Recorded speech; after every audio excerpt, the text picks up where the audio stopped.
Hi, I'm Kathy Mills from Short Film Edits, and I'm here with Mair Mulroney for an interview today. How are you? I'm good. How are you? I'm good, thank you. Can we start this with you telling us a little bit about you? Sure. Well, what specifically would you like to know about me? I'm an Anything actor. about your career or what you want to share about yourself? Yeah, I mean, I'm an actor, a filmmaker in general. I've been in the industry for a really long time. I started out in the music industry. I'm from Washington D.C. area, Northern Virginia. Um, and yeah, I kind of fell into the acting thing about 10 years ago. And I've been doing it professionally for quite a while. And yeah, I mean, I'm probably most viewers would probably recognize me, if not from verticals, then other vertical mediums. Reels, Facebook, Instagram, TikTok, YouTube Shorts, probably a lot of YouTube videos. Yeah, I've done quite a lot in the new media space. Love that. I love that. So, what drew you to the vertical space? Well, I was on a really popular YouTube web series for a long time that had a very, very similar audience to Verticals. And it was very similar storytelling, truthfully. It's just that on YouTube, there's a lot more restrictions for so it's basically the G-rated version of Verticals. And my sister, essentially, Sarah Maliski, she had started doing a couple of these, films that the production crews came out of China and they filmed everything vertically, which I was like, I guess that kind of makes sense. Like it's kind of like shorts or reels and stuff like that. um or TikToks, and she was like, yeah, they're, relatively professional, they pay. And I think it has a big crossover audience because her and I were on this other YouTube series together, and we were like kind of like a popular duo, bad babysitter, type of thing, evil roommates. And we would team up together in a lot of stuff. And once we left that series, we were kind of like, our fans kept asking to see us in more stuff together. And she had started doing this thing. She was like, well, I'm kind of getting into casting. If I could find a role for or a show for us to do together where we got to do like our tag team thing again, would you be interested in trying it? And I was like, well, yeah, duh. So we did one together. I think it was for Real Shorts was my first one. It was Duke with Benefits. Mhm. And her and I play like these really nasty college girls. But it was fun. And yeah, and then kind of like once you're in the mix with them, they just kind of keep calling you back, especially if you're in a show that does well. Um, you'll reach out to other people and want to work with other productions as well, but usually like they all of the different apps watch each other's stuff, so if they're like, oh, okay, that girl was in this, we could use her for that, like that type of thing. So it's very like almost incestuous a little bit in a way, but yeah. Yeah, I actually, Duke with Benefits was one of the first ones that I saw. So, Really, that was early on, you yeah, know so yeah. I thought it was really good. The director Daniel was amazing. He does a lot of really big music videos and commercials and stuff. And he it was his first vertical that he was working Oh. on, which it's a different type of storytelling kind, so he was very like, he did a fantastic job, but I was confused being on set, being like, okay, how do these camera angles work? Like none of this, it's so different from regular, it's similar to regular filmmaking, but it's different. And a lot of it I was like, there's no way this is gonna match or any of this is gonna look good. But he's fantastic, and I think it turned out really well, actually. I think that's one of the better ones, visually, that I've done. I agree. I was about to say for so many firsts, it turned out beautifully. Yeah, Yeah, yeah. I love that so much. All right, what drew you to acting originally? The storytelling aspect of it. I love telling stories, and I think that always affected me a lot, watching movies and kind of the escapism, but not only like that, and just kind of like losing yourself and being like, oh, I can imagine this person or something. I just really liked that it was like such a cool way of telling stories. I've always, I mentioned before I started out in the music industry and had a music career. I was signed with under Universal and Warner Music Group for a while, and I the thing that I always loved about music was, aside from like the rhythmic aspect to it and like the melodies, was the stories that are told lyrically, and like the adventure that it can take you on, and where you can like how you can see things in your mind. I don't know, I just always thought that that was awesome. So with acting, it's very much the same thing. And not just acting, but like filmmaking in general, I would say. um and I don't think I was ever drawn specifically like I just want to be an actress. I just knew that I wanted to be in entertainment, and I wanted to tell stories, and it just so happened that acting was, the thing that kind of popped off for me first. But I am totally down to, I like being behind the camera as well. I like writing and creating. I like the whole process from start to finish. Yeah. I love that in music there's lots of storytelling too, because that impacts you completely differently than the watching it visually on screen. So, Yeah. Yeah. But it's like I don't know, it maybe it's different for you, but for me, I can always picture it. Ooh, I can always mm, picture the story in my mind. And yeah. this was, now you like watch so much stuff on YouTube and like so many music videos and stuff, but it used to be like you go to the CD store and you would buy a Mhm. CD, and you might not even know what the artist looks like because it might not even be their face on the cover. So Yeah. you have to just like like you just picture what everything is. It's so funny. Yes, because like with music, you can make up the story in your own mind, whereas on screen, it's shown to you how it is. So, yeah, Exactly. yeah, that's cool. All right. You've worked across acting, music, comedy, and producing. How do you approach storytelling depending on the medium? I think it's all about the vibe. Like, so what a weird thing to say. It's about the vibe. Music is a vibe. It's kind of like, okay, do you want to dance? Are you feeling aggressive, or do you want to like reminisce? And film is very much a vibe in the same way. Like, if you're in the mood for action, or if you're in the mood for drama, are you in the mood for comedy? Do you want romance? Do you want to go on a whimsical adventure with some of your short cousins in like across Middle Earth with a wizard and a ring? Or maybe you need an adrenaline rush and you're looking for a jump scare. So you might be drawn more to like a horror film or something like that. So first you think of like what you want to say. And then I think like if you're with me, if you're anything like me, you have more of a problem with like what not to say, right? But you think of like what you want to say, why you're saying it, and who you're saying it to. So like the same thing goes for music and acting and creating, really like anything in general, because even a painting speaks. It's art speaks to people, and maybe not in a literal way, but it makes people feel. So sometimes it's as simple as like, I want to create this thing because I think it's funny, and I want other people to laugh because people need to laugh. Or sometimes you want to encourage critical thinking, and you want to show a different perspective, or you want to say something that everybody is thinking, but they might be afraid to say, and you want to you want to empower them and give them permission to have that voice.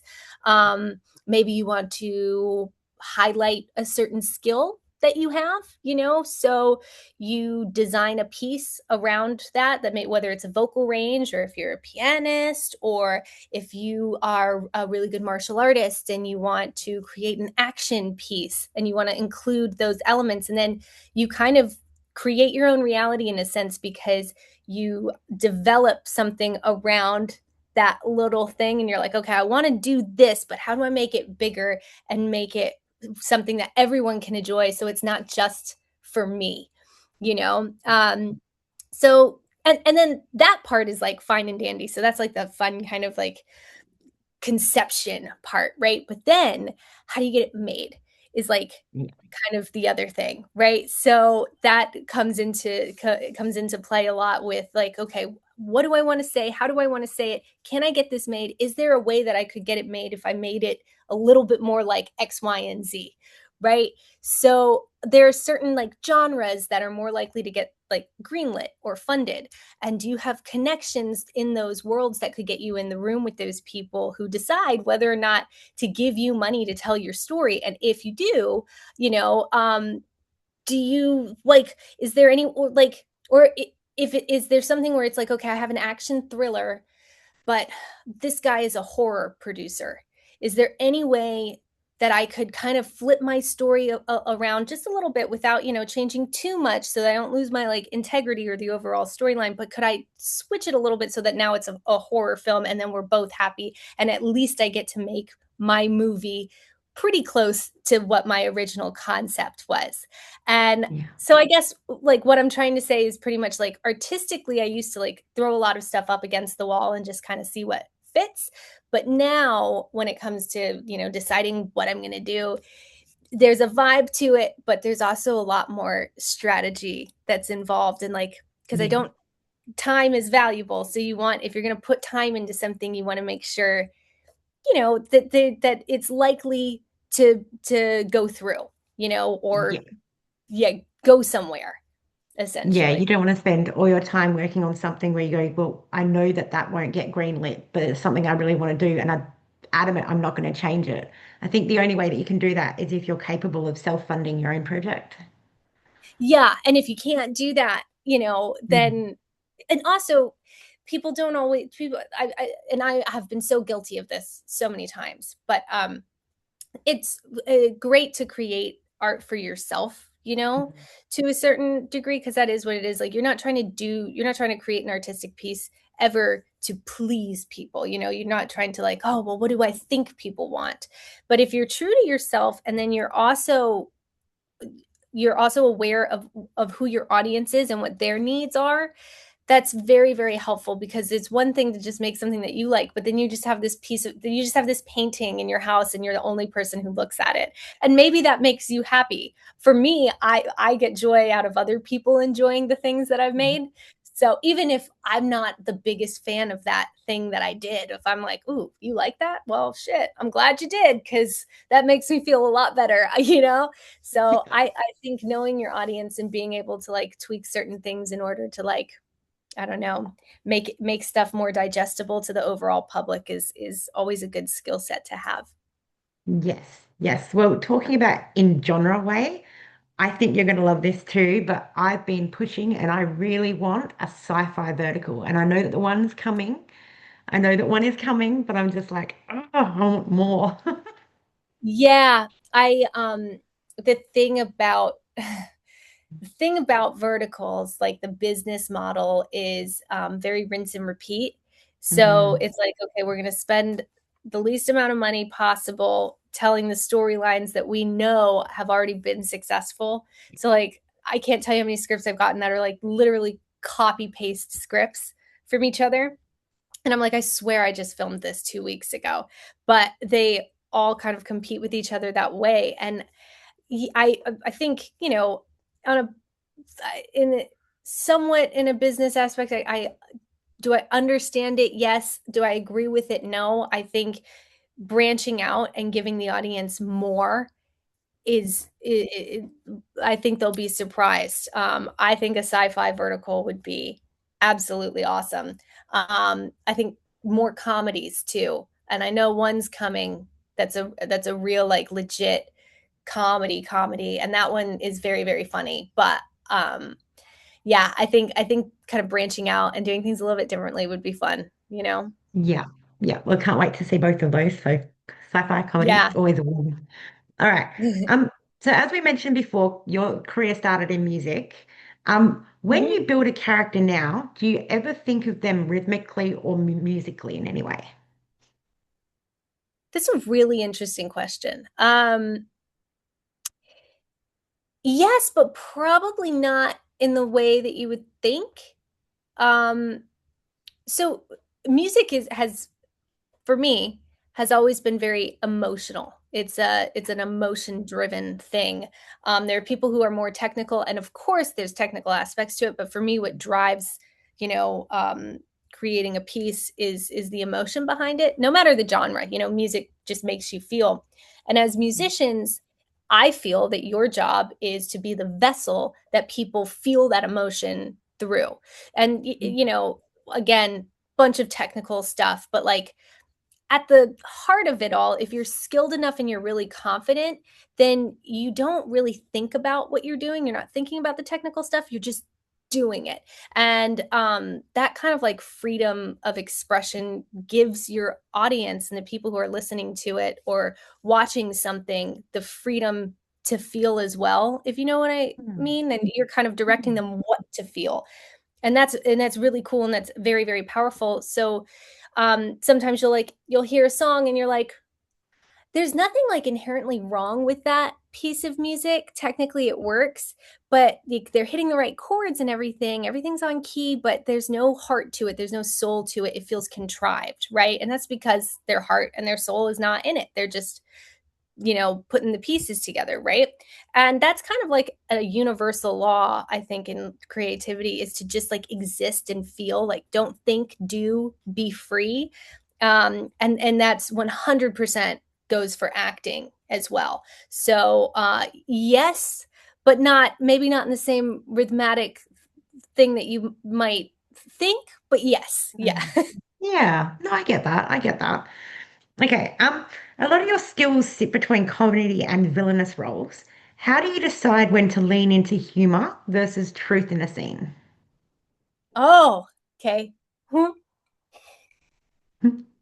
You know, so I was asked like kind of a similar question on a podcast last week. And so the answer I gave them was like, so outside of verticals and YouTube, I don't really play villain roles. So I'm Hmm. become very, very popular from them. But like in other mediums, like I'm not usually uh, a villain, but in these spaces, I am. And in these very particular mediums, the scripts are there's like the scripts are so ridiculous. I'm sorry, there's no Hmm. other way to say it, but No, you're they're so right. ridiculous that they are funny.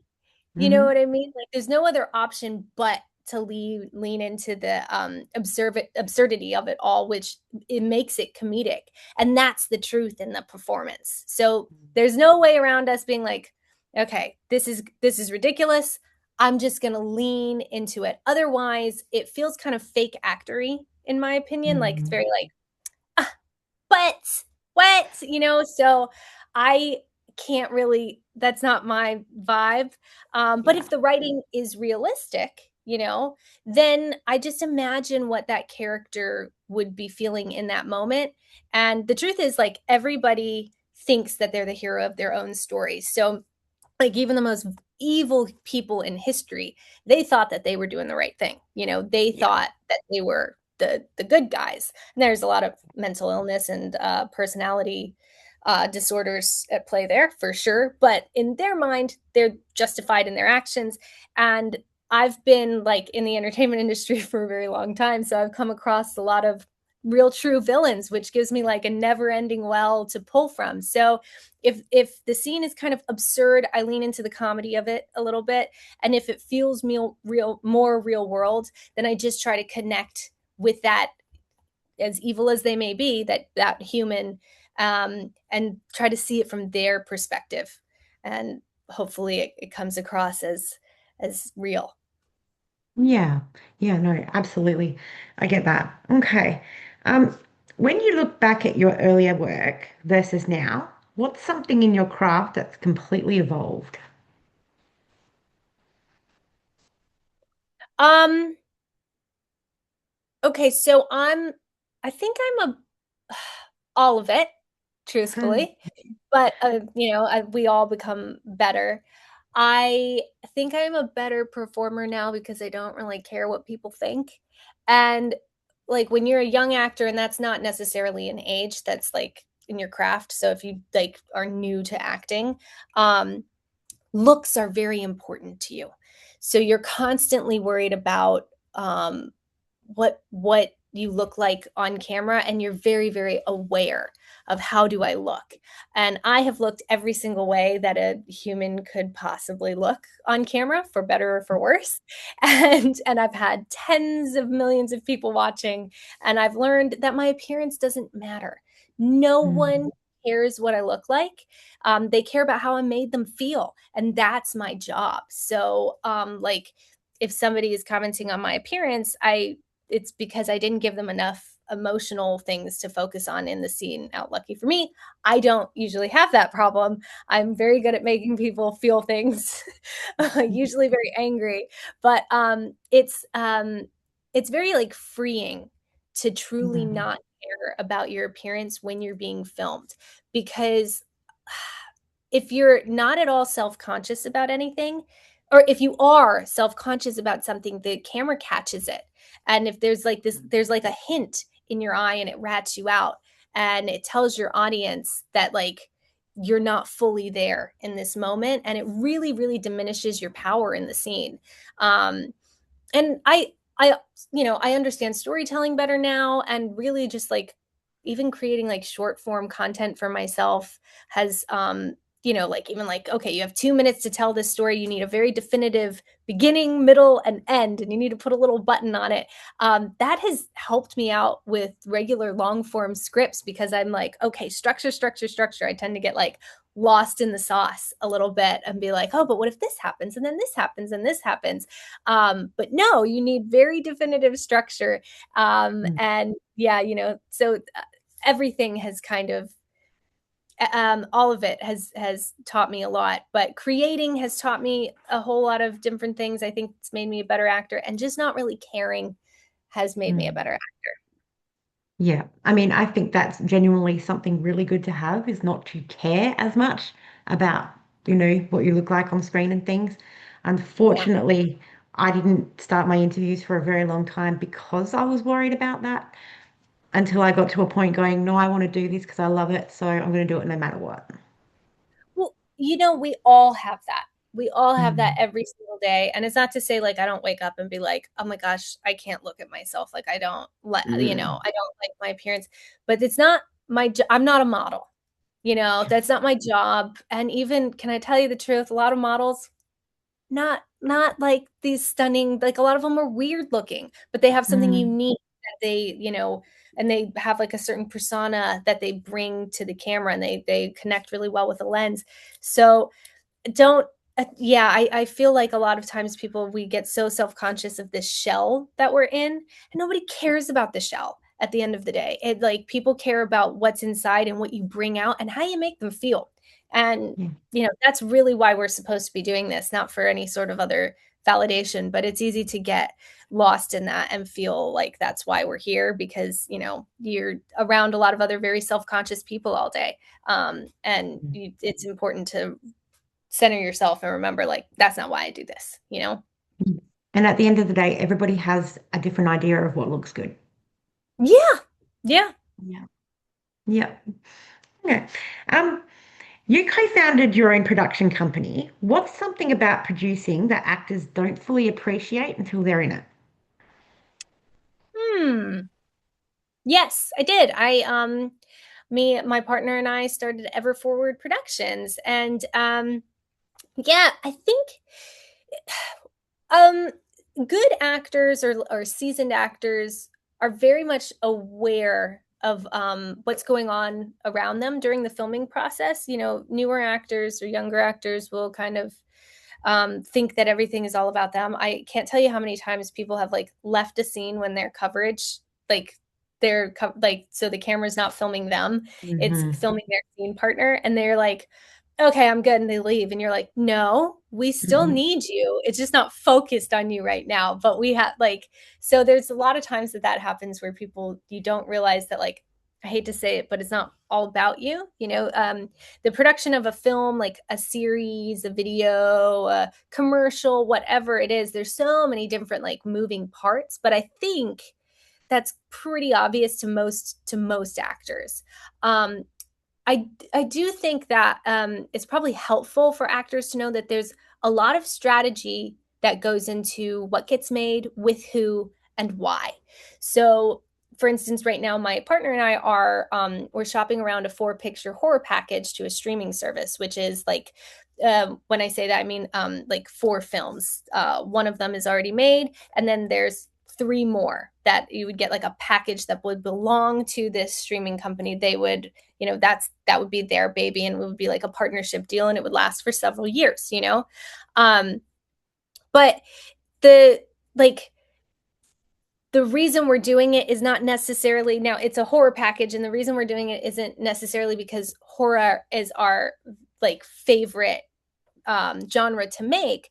No, but there's a strategy to it because one of the films that's already made is a horror film. It stars both my partner and I. We have been in other horror films that have done pretty well. There's a cult audience always. There's room for error.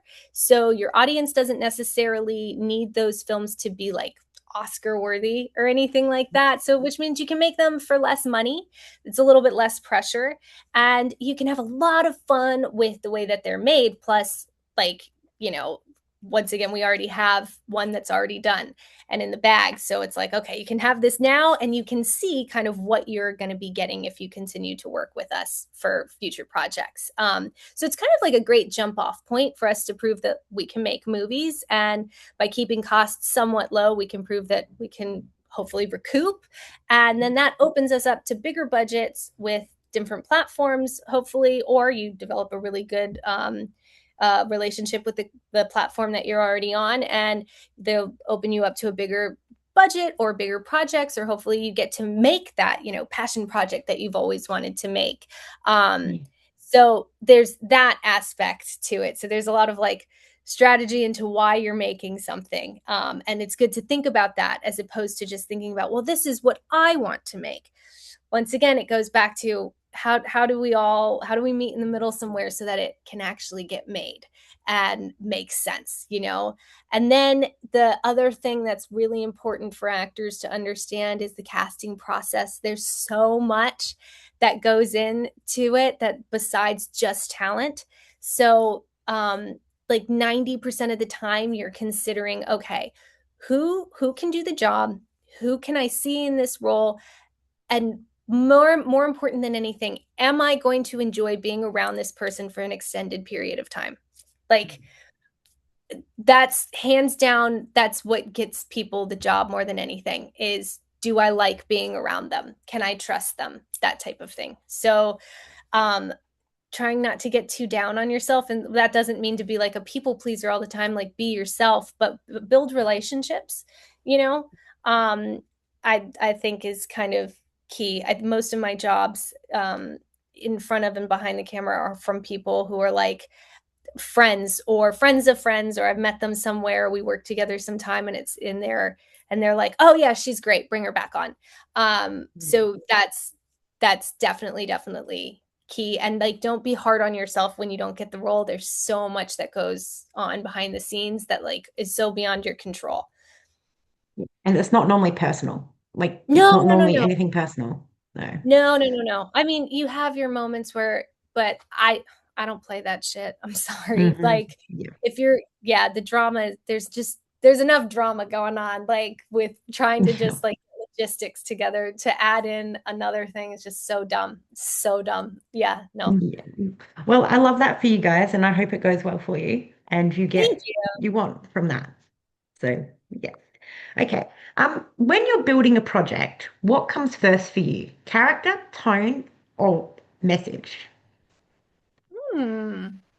So we're in production, we're pre-production right now for a short comedy film that we're going to be putting in festivals. Um the whole story started from like the punchline of a joke. So when I say like a project could start from anywhere, like it really, really can. So this one was like, we thought, okay, this one scenario, like if this one thing happened, that would be so funny. But then we do this thing called, my partner and I, yes and. It's like, okay, yes, and to build off of that, what if, right? So it's like, let me yes and you on that. So it's like this one thing happens, but let's keep building on it like, okay, so they're in this situation, which is funny, but what if someone did something that makes this other thing happen that makes it even funnier? And then to add some layers to it, like maybe these characters have some sort of unspoken conflict that our audience gets a little glimpse of that adds a Mm. certain tension.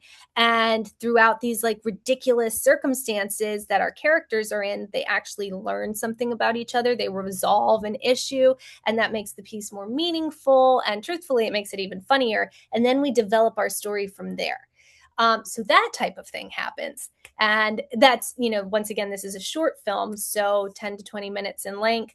So it's easier to kind of start off that way. That's probably not the way to normally do it. Usually you kind of are like, okay, this is the overall story, or this is the character whose story I want to tell, and like these, but there I want him to go from A to B, but then we have to fill in the blanks of how they get there. That's usually how it goes. But sometimes it starts like just the punchline of a joke. Yeah. No, I love that though. I love that because that can be like the core, and you found so much humor in that that you were able to build from that. And I love that. Yeah. Yeah. Okay. If you could create a project with zero limitations, what would it look like for you? um, well, it's funny because I think even with all of the money in the world, you're always going to have certain limitations. Mm. Like for instance, okay, just a quick side story. So one of my really good friends was a line producer for Terminator, like one of the more recent, or the more recent Terminator, with that was directed by James Cameron. James Mhm. Cameron, Titanic, Avatar. He You cannot tell that man no, right? Like, and he has, and the budgets are insane, right? So Mhm. they this tank in one of the scenes. I believe it's a tank, and they put it in an airplane, and it's they want to see that they're on. He's on the phone with James Cameron and several other people, and they're trying to go over the logistics of this scene where the tank is supposed to go out of the airplane, and it's going to blow up, right? So they're talking about CGIing it, and James Cameron's like, no, I don't want to do that. I want to blow up the real thing. And they're like, well, we only have one, and it costs like $100 million, Mhm. and blowing it up is going to be, you want to blow it up mid-air while someone's parachuting down filming it, several people parachuting down filming it, obviously. Oh, okay, so we can only do that once.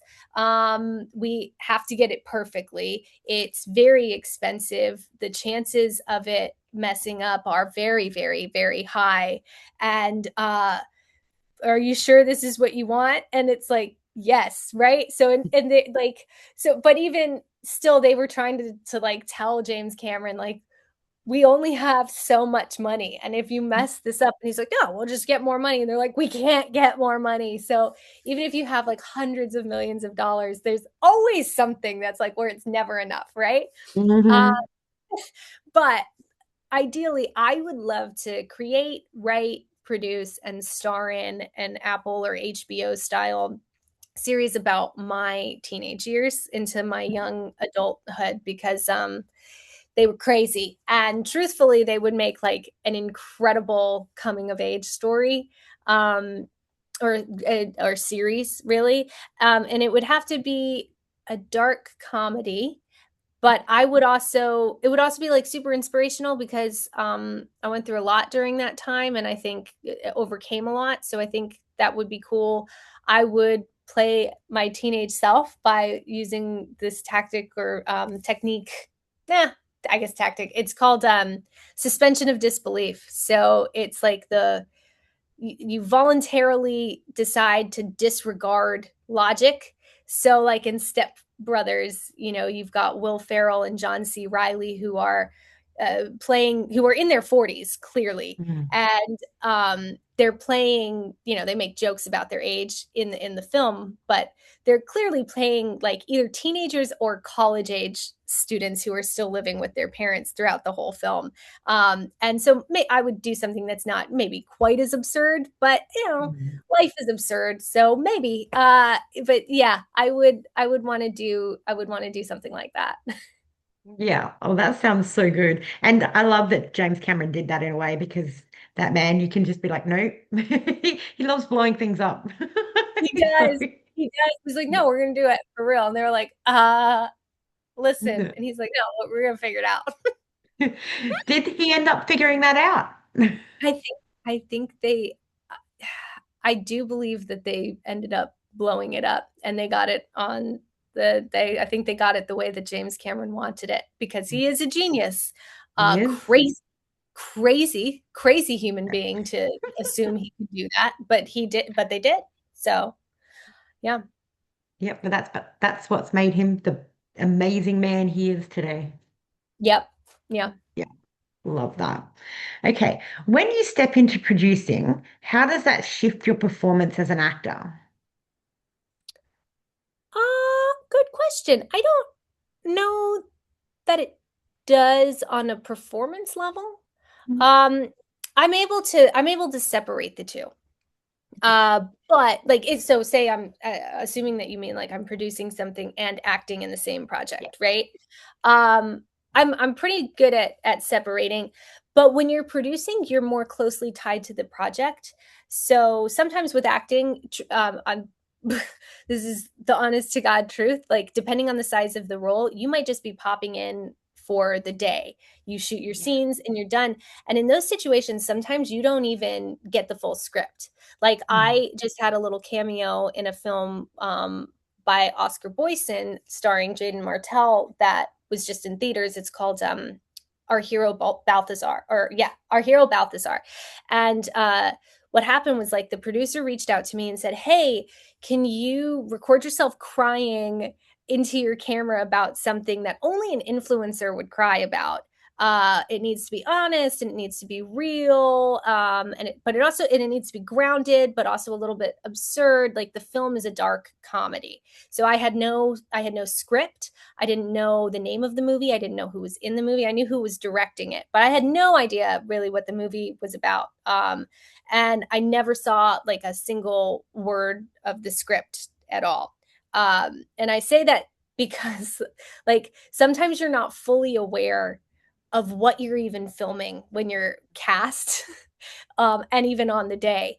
But like Mm. if you're producing the project, then you know you're involved in everything, the inception of the script to makeup and wardrobe and set design and obviously like hiring the camera crew or the entire crew, um because and you're in charge of hiring those people and you have to know the project well enough to know how to hire the right people to get the overall vision done, because you can't just hire anybody you know uh who's a set designer or who's a cameraman. You need people who you are going to match the vision based on their styles and their type of work, right? Doesn't mean anybody's better than the other necessarily. It just means like you have to get the right team for that very specific story, which means you have to have a much deeper understanding for all of the characters and all of the storylines, which may ultimately lead to a better performance. So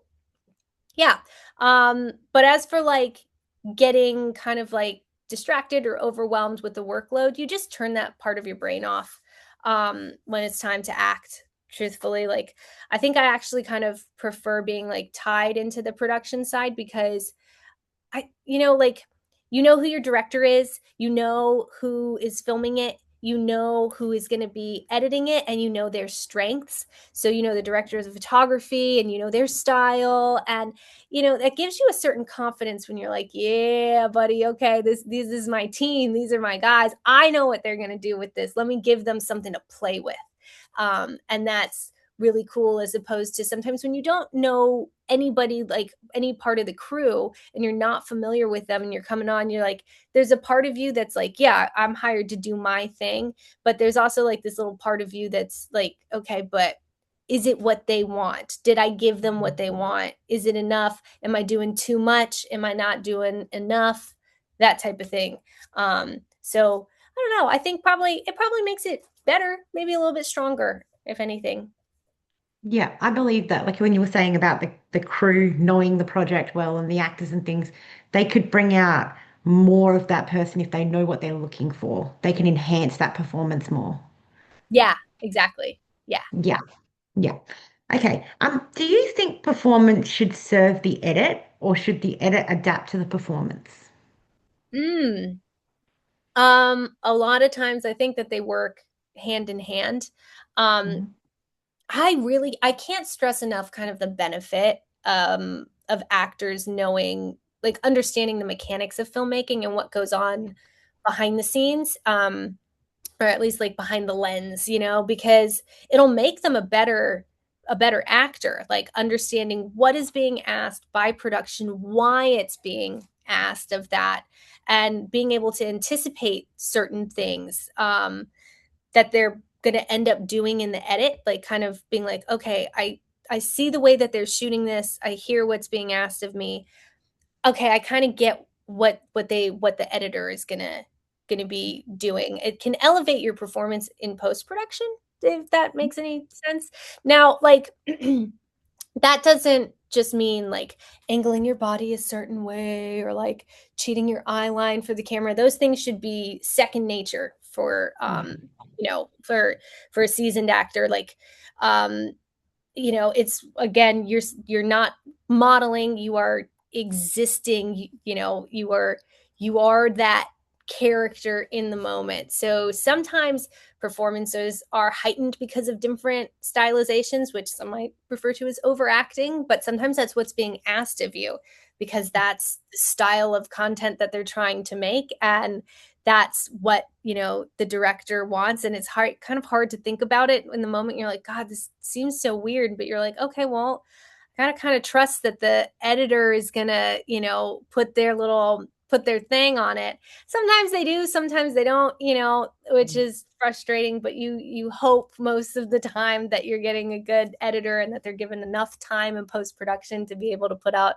a quality product. But yeah, I mean, that said, it would make sense that a good editor would be able to find like those honest moments, or comedic beats in a performance, and then tell his story, because editing is an art form in and of itself. So they see what, because a lot of times, true story, George Lucas, for instance, creator of Star Wars, the first cut of Star Wars was unusable. They were like, Mm, this is terrible, this is awful.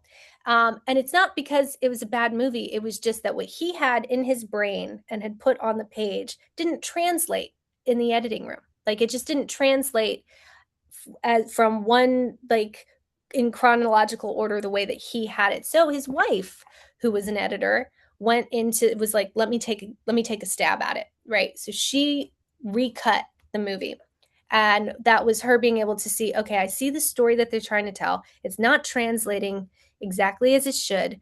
Let me have the freedom to put my spin on it because I see things a different way, and I think there's a different way to tell the same story with what we have.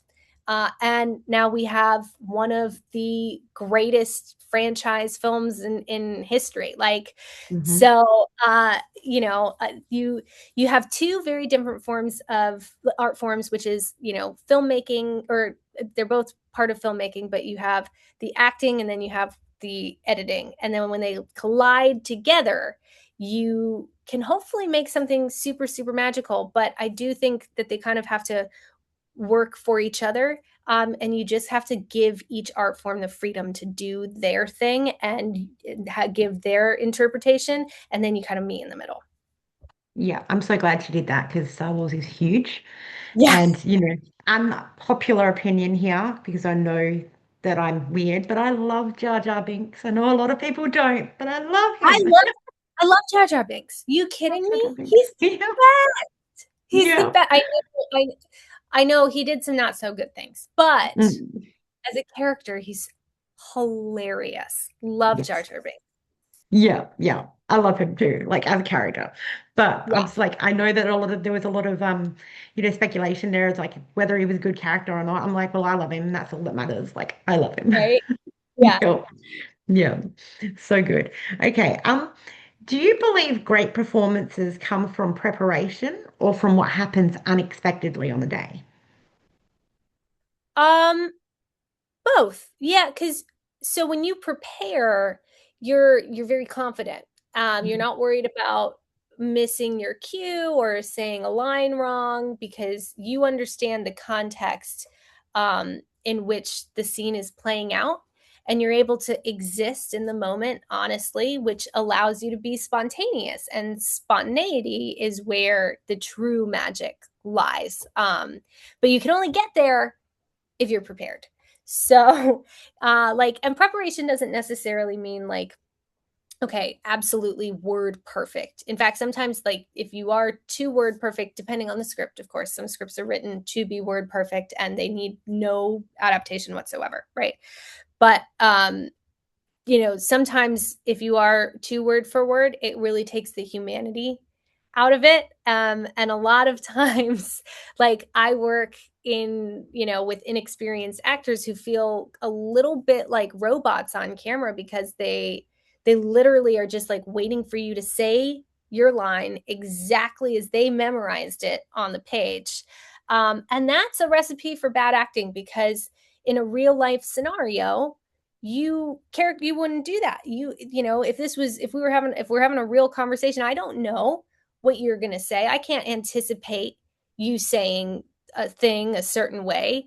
We wouldn't have our dialogue planned out. We would listen and we would react and say things in the conversation the same way that a human would. Yeah. So sometimes an actor will kind of like forget their line, and in that moment they look up like a little bit or something, or maybe they take a pause, right? And then they remember it, and then they say their line. And it'll be funny because the director will call cut and they're like, man, I really like I flubbed that so bad, like we need to do another take. And then when you watch it back, you're like, actually it looked perfect because Yeah. it doesn't look like you forgot your line. It looked like you were thinking about what you were going to say, which is exactly what that character would have done in that moment. So A it natural reaction. yeah. Yeah. No, I love that. I love that. It's, I mean, I do the same. If I forget something, I look up. I'm like, think, Right? it's like internally thinking. Yeah, yeah. Yeah. Okay. If you stripped away dialogue completely, what do you think your performances rely on most? It relies on honesty. Um, Mm. like 90% of the time with verticals and YouTube stuff, I use the script as a reference because they are not, they're written by AI in another language and then translated by Mm. Google Translate into English. So they don't sound real. Um, and it's like, okay, what you focus on without the dialogue is like, what is the point of this scene? What are we doing? What's our motivation? How are we getting from A to B? And and then you just kind of honestly, what would your character do or say to get there? Because there needs to be a starting point, there needs to be something happens in the middle that brings you to the end, and you need a resolution. Um and yeah, so just honesty, truthfully. Yeah, that's good. I love that. All right. How do you decide which words in a line carry the most importance? mm, Kind of a great follow-up question, actually. Sometimes the client, which is like the Mm-hmm. app or the platform or the studio, they're very, very specific about saying certain words a certain way because they like what it does with the algorithm. And they want to be able to use those clips as teasers, or, like, and flood online to get people like hooked on them and use them as these cliffhangers, really. So those specific words or phrases are they usually feel very, very unnatural to me, and I'm constantly trying to change them. Usually on my first take, I'll do it the way I would, or I think my character would say it. And then if they're like, no, we need it this way, then I'll be like, oh, fine, and Mm-hmm. I'll say it the way that they want. But I kind of try to avoid doing that. Sometimes there are Mm-hmm. certain phrases that are in italic or they're in bold, right? And that is because that is going to come back into play later on in the script. So, or it's something that was referenced earlier in the script, and we need to circle back around to it because it's very, very important to the story. Yeah, yeah, I get that. I love it when they let you do things the way that you got that little bit of freedom, but I know that Yeah. some are like you said, are really strict to the script. I've heard that Yeah. there are some that are strict to the script the entire way through. So, yeah. Yeah, we want some improv and some freedom and some natural reactions into that. Yeah. Right. All right. How do you make similar roles feel unique? Well, every character is different, you know? Mm. And I've mentioned earlier, a lot of the scripts that I get in the vertical space are literal copy and paste ripoffs from each other. Yeah. But I don't usually stick to the scripts because they're Mm. not really always written very good anyways. So I improv a lot. And that means that my performance and kind of what's going to come out of me or how a character is going to react is very much based on my scene partner or scene partners, you know, whoever else is in the scene with me and what and how their characters react to mine. And that just naturally is going to make it different, you know. And sometimes and accents. I love playing with an accent. I think that's fun. Yes. I think accent can make a whole character like Ryan in Duke of Benefits. But Duke of Yeah, Benefits. yeah. The You know, accent works so well. he kept that accent throughout all like even when we weren't filming. And I had never met Hmm. him before. So he said something that gave him away at one point, and I was like, I think he's been faking that accent the whole time. But yeah, he kept that accent like even in between scenes and like just stayed in it. It was really funny. Yeah, I spoke to Christine K. last and she said the same. She's like, I didn't know, what his normal accent was like because, Yeah. yeah, he did it so well. All right. Is there anything you would like people to know about you or your work? Yeah, sure. I am in Blade versus Buffy, which is an episode of Death Battle, a very popular YouTube channel. So you can go watch it there. I play Buffy, and Blade is played by Fictions de Gaulle from So You Think You Can Dance, who he's also an absolutely phenomenal martial artist and swordsman. And he's one of the best dancers in the world. And we fight to the death using a whole bunch of different martial arts and weapons. And we also fight a club full of vampires, and it's absolutely awesome. So please go check that out on YouTube. Also, Sands of Fate is also on YouTube, and that is it's a Star Wars story. So one of the best, personally, in my opinion, and I think most people's opinions when they watch it, the best Star Wars fan film ever made. So please check those two projects out. They are my absolute like favorite things that I have worked on, or some of my most favorite things that I've ever worked on. And I'm very, very, very, very, very proud of them. Well, I know what I'm doing tonight after editing. All right. I've got two more questions left. What's your funniest moment on set? Ah, I can't narrow it down to one. Pretty much anytime I'm on set with Sarah Maliski, we actually have this thing where like we can't look at each other. So like if we're doing dialogue with each other, even if it's a serious moment, if it's her coverage, I have to look over here because she can't look at me or she's just going to start laughing. Yeah, Um, Riley Nottingham was my I first time love working him. with. Yeah, he's great. We had so much fun on God, what's the name of that one that just came out? Billionaire, oh man, Mail Order Bride or something like that. Mhm. Yeah. And we had so much fun. The director Pan let us improv pretty much everything. So we had so much fun. We were laughing our butts off the whole time. Oh, I love that. He is such a great actor. I love Riley. It's He's great. so fun. Yeah, So fun. yeah. All right, last question. If you could go back and relive a single day of your career, which day would you pick? Ah, there have been there have been so many like surreal days in my life. Okay, I I've had like the most amazing experiences in life, and but I think one of the most a really important day to like relive, and I wouldn't change a single thing. I would go back to my first day on set filming this movie called Placid Park, that comes out this year. Because I had been stuck playing these same characters on YouTube, and I had just done my first vertical, and I was feeling I wasn't really around a lot of artists. I was around more content creators, and I was really down on myself and doubting my work and doubting my abilities, and I don't know, it being on that set in Ohio around a bunch of people who were making a movie for the sake of making a really cool movie just for the love of it, who took their craft seriously but were down to have a good time and really reminded me who I am and why I do this. And I would go back to relive that day, just to be like, yeah, man, we're here. This is what it's all about. Yeah, yeah. I find a lot of people like I like that with indie projects. I call them instead of indie project, I call them passion projects because a lot of the time they're mostly filled with passion rather than how much money is this going to make me, but what creative magic can we make?